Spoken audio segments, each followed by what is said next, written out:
Welcome to Season 7 of Wellness as a Way of Life for Women Building the Future. I'm Megan Swan, wellness coach, consultant, and strategist, here to champion visionary women who are shaping tomorrow. This season, we dive into holistic wellness practices, mindset shifts, and real life stories from women who are leading change in tech, entrepreneurship, and beyond. My mission is to help you integrate wellness into every facet of your journey, so much so that it feels like a way of life. So you can show up as your most vibrant and impactful self. You can be a part of the movement by subscribing to my Substack for exclusive wellness tools, inspiring interviews, and a thriving community of future builders. There is a free and soon-to-be paid option launching this fall. And if you enjoy this episode, share it with a friend who's building the future too. Welcome back to the podcast, Wellness as a Way of Life for Women Building the Future. We are so excited today for our guest, Hope Mikal. She's the CEO and founder of Unicorn Marketing Co. And as you can see, we share a love for pink and bold colors. Our guest today embodies everything we talk about on the show. She is calling in from the traditional territory of coastal Salish peoples in North Vancouver, BC, where she's built something truly remarkable. As a founder and creative director of Unicorn Marketing Co., Hope has spent over 14 years proving that marketing doesn't have to feel manipulative or soul-crushing. It can actually be a vehicle for empathy, storytelling, genuine connection, and fun. We love Hope's journey and how she mirrors it for others. We're going to get all into her personal story and talk about her experience with organizations like TEDTalk. And really, her specialty is brand strategy, website design, and marketing campaigns that blend strategic thinking with heart-centered action. Her sweet spot, supporting women entrepreneurs, non-for-profits, and businesses in wellness, design, and lifestyle industries, the exact leaders who are reshaping our world with intention and purpose. So excited to have you here today. Welcome, Hope. How are you? Hi, thank you so much for having me. I'm great. How are you? It's good. It's Monday. It's rolling, and I'm actually feeling very productive. I've scheduled several things for about 2 months out, and it feels good. How about Amazing. you? Yeah, well, you're my first thing of the day, so I'm excited to get into this juicy conversation and kick off my week. Yeah, well, it's a little bit earlier for you on your Mhm. side of the country. So tell us, first off, like what is a morning routine for you usually look like? Ooh, great question.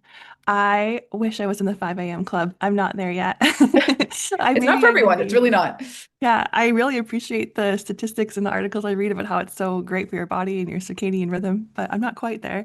But getting up early for me is like 6:30 or 7, and I like to have a shower. Sometimes if I'm really energetic, I'm doing some movement and some yoga before breakfast.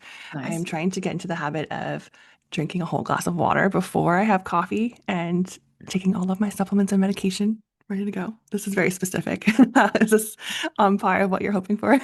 Yeah. No, I mean, I think that for me was life-changing, just drinking like a glass of warm water before hmm anything else in my day. And yeah, a few clients have also said that like that was the one thing that changed their Mm. life.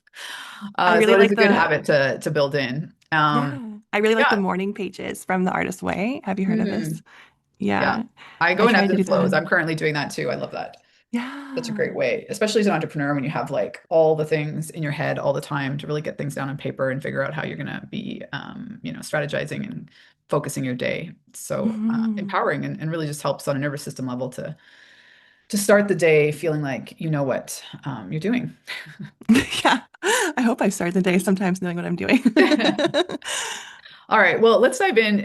If you don't mind, I mean, we'd spoken a Mhm. little bit before about your personal health journey and how that sort of paints, your relationship with entrepreneurship and self-care. Yeah. I struggle with PCOS and endometriosis, and I am on a fertility journey right now, which is really long, um, and hard. And I am learning more and more about self-care all the time and reshaping what that looks like for me in this season of life. I've also really struggled with talking about my different diagnoses before and feeling like it's just um, like it's very vulnerable and too personal to share. And it's been really refreshing that the more I talk about it, the more people are reaching out to me and saying, I have that too, or I have a similar experience. And it makes me feel a little less alone in that. So Mm. it's been really cool Well, thank to, you so much for sharing with us. yeah. I know, yeah, I mean, we talk to a lot of leaders, in health and femtech space that are working on these kinds of issues, and Mm, listeners are probably pretty aware of, how long the diagnosis journey often is for mm, women on these types of issues, or really just for women in general, any issues. So I'd love to know, like, how would you coach or work with somebody when they are coming with you with a similar thing? Like, this is a big part of who I am. I don't really talk about it publicly. How would you recommend? Do we incorporate it into my brand? ooh, that's a great question. I think if we're working on a personal brand and someone has chronic illness or pain, it's really up to them, of course, if they want to talk about this. And I would look at first what their personal values are and what really feels strong to them on where they're showing up and how they're showing up. And I think that there's a vulnerability in sharing more about this. As I said, I'm still on that journey and struggling myself. But when I think about it as well, everybody has something in their life, either if they're running a business or if they're just out there living life, working for other people. Um, we all have something that needs more time in our life, and that could Mhm. be a child, or it could be nurturing a new career, or it could be making time for yourself with chronic pain. And that's okay to hold that space. And I think that the world is open and trusting and caring enough to receive us if we feel safe enough to share that information. Mm, I agree. I Yeah. love that. So I'd love to know, like, for your personal entrepreneurial journey, like, how has what you feel is in alignment sort of shifted from, going from working in global organizations like TED to focusing on, like, your current mission? Mm. Yeah, I've had quite a career so far in that I've been working for lots of startup companies and smaller agencies. I've worked in the event space, in the event marketing space. As you mentioned, I worked for TED Talks at their flagship event here in Vancouver for on a contract basis for a few years, which was really exciting. Um, Also super hard in many ways. And I'm not totally allowed to share all of my experiences due to like Of NDAs course. and contracts and things. So it was a We'll just leave it very, as a name drop and yeah, yeah, yeah. But how I found myself on my journey today is I found myself in rooms where I felt like my voice was too quiet and I was not being heard. Mhm. And I recognized that I had a fear of being seen myself. And my superpower is also helping other people feel seen and talk about what they love most. And in this case, it's other people's businesses and what their own superpower is. Mhm. And I see a lot of people struggling with the same journey that I'm on. So I am trying to be as real as I can and open as I can in showing up and being seen and sharing that space. Sorry, I'm gonna turn that off. Um, to me as well, business needs to be so much more fun. I've worked in that corporate world and I've been there in that like 9 to 5 scenario. And to me, it's about having like a more embodied presence and showing up and actually caring and having real empathy for my clients and having like real conversations about how we're really doing instead of just saying, how are you doing? And moving on. Um, yeah, and that joy and that fun, I think, is where people differentiate themselves in marketing and storytelling. And it can be tricky to allow ourselves to be fully present in that. But when we do, it's really magical. Hmm. I love that you bring up, like, the even just being soft spoken. Because I'd love to jump into, like, your view on feminine leadership principles and, Mhm. like, what are some other ways that you work in the way that you work that transform marketing from, you know, the ick classic manipulation that we all try to avoid to into, Yeah. like, authentic connection and, sales as service, and really helping people feel like, they just get to talk about their mission and be mission aligned. And Mhm. in that sense, their marketing can speak for itself if it comes from a more authentic place.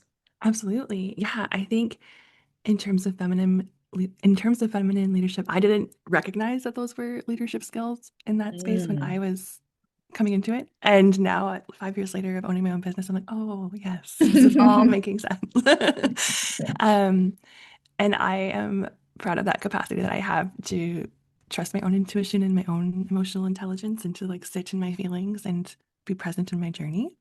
And to me, I think that love is like my why, and that Mm, feminine leadership and showing up is like a form of resistance. And there's so much to our ancestral lineage of being put to the side or not being heard or being paid less or being passed over by mhm, other people in the room.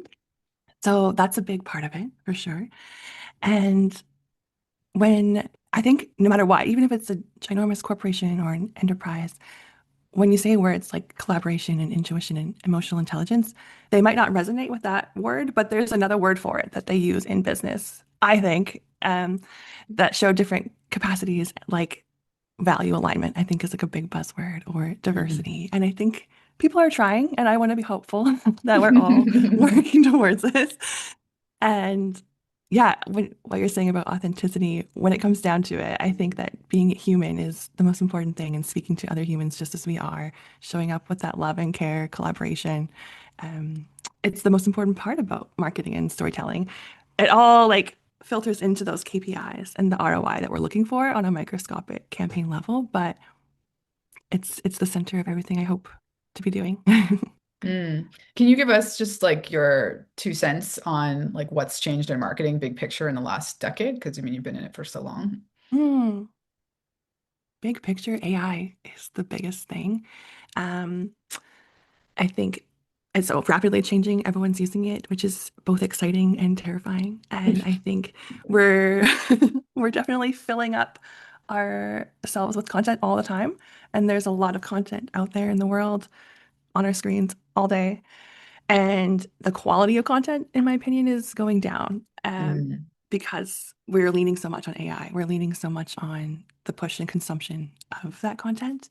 And I don't get me wrong, I'm not a hater of AI. I think it's great. And I think that like automating workflows and stuff is super cool and I'm for it.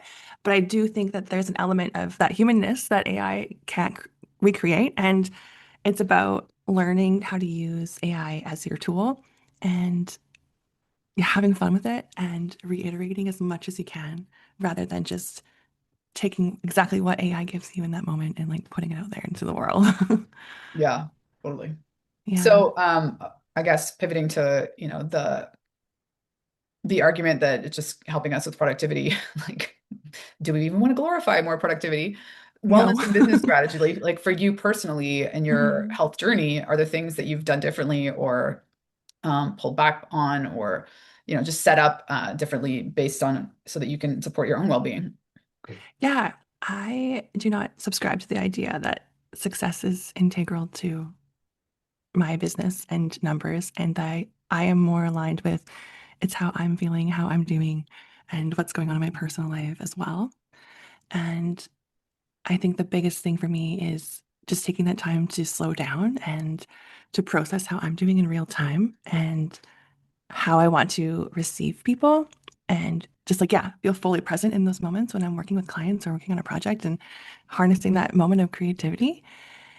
And I look at wellness as being open, and it's like how you've said in previous conversation, it's like being open to lifelong learning. I think that wellness is part of that. And there's so much to learn and so much to embody. So I am trying to just be as open as I can to go to different workshops or practice new art styles or read different books and learn about different theories around it. And I find that when I'm feeling my best, my business is also doing well. And there's a direct correlation there for sure. Mm, yeah. So through your work and your podcast, The Magic Mhm. Hour, you're supporting entrepreneurs who are doing things differently, quote unquote, Yeah. building businesses with intention rather than following traditional playbooks. Hmm. And let's face it, like women just in general tend to do this like across the board. For women building future through their, enterprises, or I like to say empires, what does it look like to blend strategic thinking with heart-centered action? I think it's giving yourself permission to unlearn what traditional business has told us is the right way. Mm, And for a long time, those two things were treated completely opposite. And the reality is that they're very essential to each other. And the magic of what happens is when those two things meet in the middle. And for me, I think strategy is part of that structure. It's the data and the systems and the intentional marketing plan. Yes, those are going to help you grow sustainably. And our hearts are the reason behind it, all of that. It's the story that we're telling, the way that we're connecting with our audience. Like I said, just being a real human and creating community. And what I see when I'm chatting a lot with women on my podcast or in my own business, it's that we're all coming to a point of finding what is burning us out or what we thought success looked like, and we're redefining what that is for ourselves. And that's huge. It's really big. Um, and I think everybody that, like, for example, that I've been interviewing on my podcast is building a business that feels like home for them. mm, great And word. thank you. Is honoring their creativity or their well-being and their boundaries. And that's beautiful. It's really incredible. And yeah, I think that strategy is like one of those things that gives us that direction and the focus, and our hearts are reminding us of our humanity and where we're at. Mm, I love that. And I mean, people's ability to detect the BS these days. I mean, like Yeah. people, it's just a feeling, like you can just immediately sense if someone's being Yeah. authentic. And I think because the amount of content that's coming at us, that if it doesn't Mhm. feel authentic immediately, it's like people just buzzing by that. I agree. Absolutely. I think there's so much data and metrics to show that that's 100% correct. Um, I think people don't fully believe it. If you were, I see a lot of people who are like, well, no, it's fine. Our numbers are low for other reasons. That's no, that's why. So, how would you define empathy-driven marketing? Hmm. I define it as showing up exactly as I am and how I am and meeting my clients exactly how they are and where they're at. And it's allowing my clients to feel comfortable and safe and think about the whole spectrum of what is socially acceptable, what is accessible for everyone in that world. You know, people are going to see screens differently. They might be listening to audio differently or need to have captions or transcripts with that. Um, there's so many examples, but it's really looking and where we get to play and enjoy life. It's about telling these stories as authentically as we can and showing up as we are. Hmm. Well, so for so many of us women who, are really trying to create movements, shift paradigms, Mhm. how do you see that in terms of the ripple effect of your work and what you're doing to support them in, getting that message out there? Yeah, I'm hopeful that big things are going to shift and that as we are coming more into our own feminine energies and harnessing that, that there's going to be more empathy, there's going to be more authenticity, there's going to be more safe spaces on the internet. And I am excited about all of the stories and business that I see changing out there. And like you said, there's so much in femtech that is just up and coming. There's so much even in the world of endo and PCOS and research that is changing all the Mhm. time. And these different articles and doctors who are finally speaking up and sharing more about it. It's incredible. And I'm hopeful that this is going to have huge change for all of us in the future. What do you think? Yeah, no, I mean, I live in a very optimistic bubble, Oh, but good. I definitely feel like the shift is real. Like the amount, I mean, and one could argue, we'll not go too far down the political rabbit hole, but the backlash is directly related to how much progress there really has been and how it's just getting bigger and bolder and more unapologetic. Along Hmm. those lines, I'd love to hear a little tiny snippet of the origin story of your brand, your colors, the unicorn. Like, how did that all come about? Oh, thank you for asking that question. I Yeah, it was during COVID. I was working at my corporate 9 to 5 and hating my life. And like I said, I think business needs to have more joy and fun. And so I started freelancing and designing on the side of my day to day.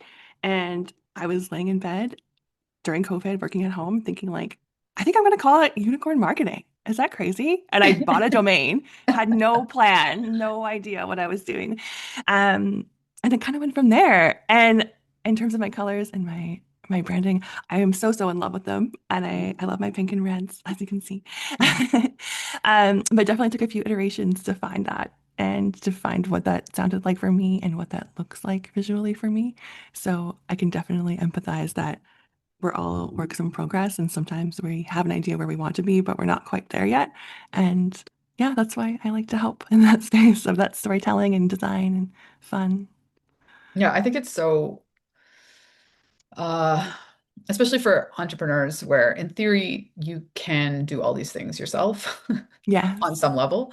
Hmm. But it's just night and day. Not only the experience of having someone with a professional background and I do it, but just for me and my different businesses, the moment I was allowed to or able to get somebody else to do it, it just also felt so empowering to bring like Yeah. take off a hat and like give it to somebody else.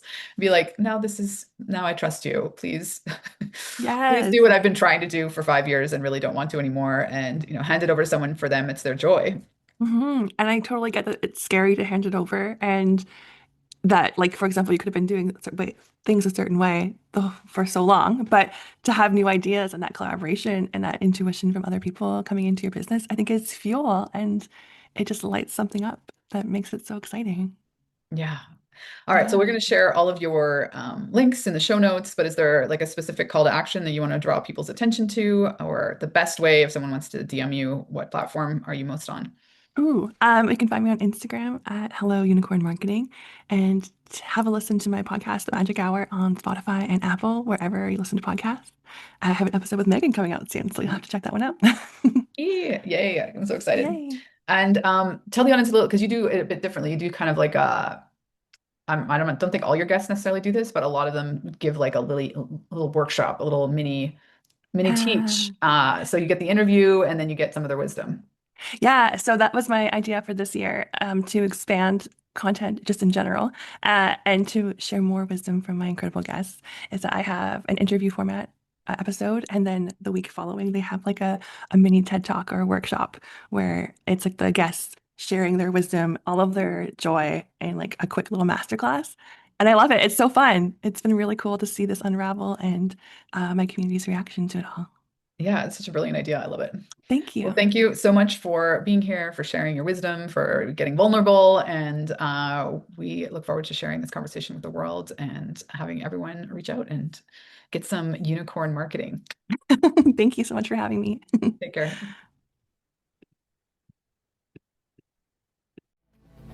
Thanks so much for tuning in to Wellness as a Way of Life for Women Building the Future. I'm Megan Swan, and I'm honored to support your journey to well-being and leadership. For more insights, resources, and connections, subscribe to my Substack through the link in this episode. It is your go-to hub for wellness strategies, and there's free and premium content. Let's keep building a brighter, healthier future together. Until next time, take care and lead well.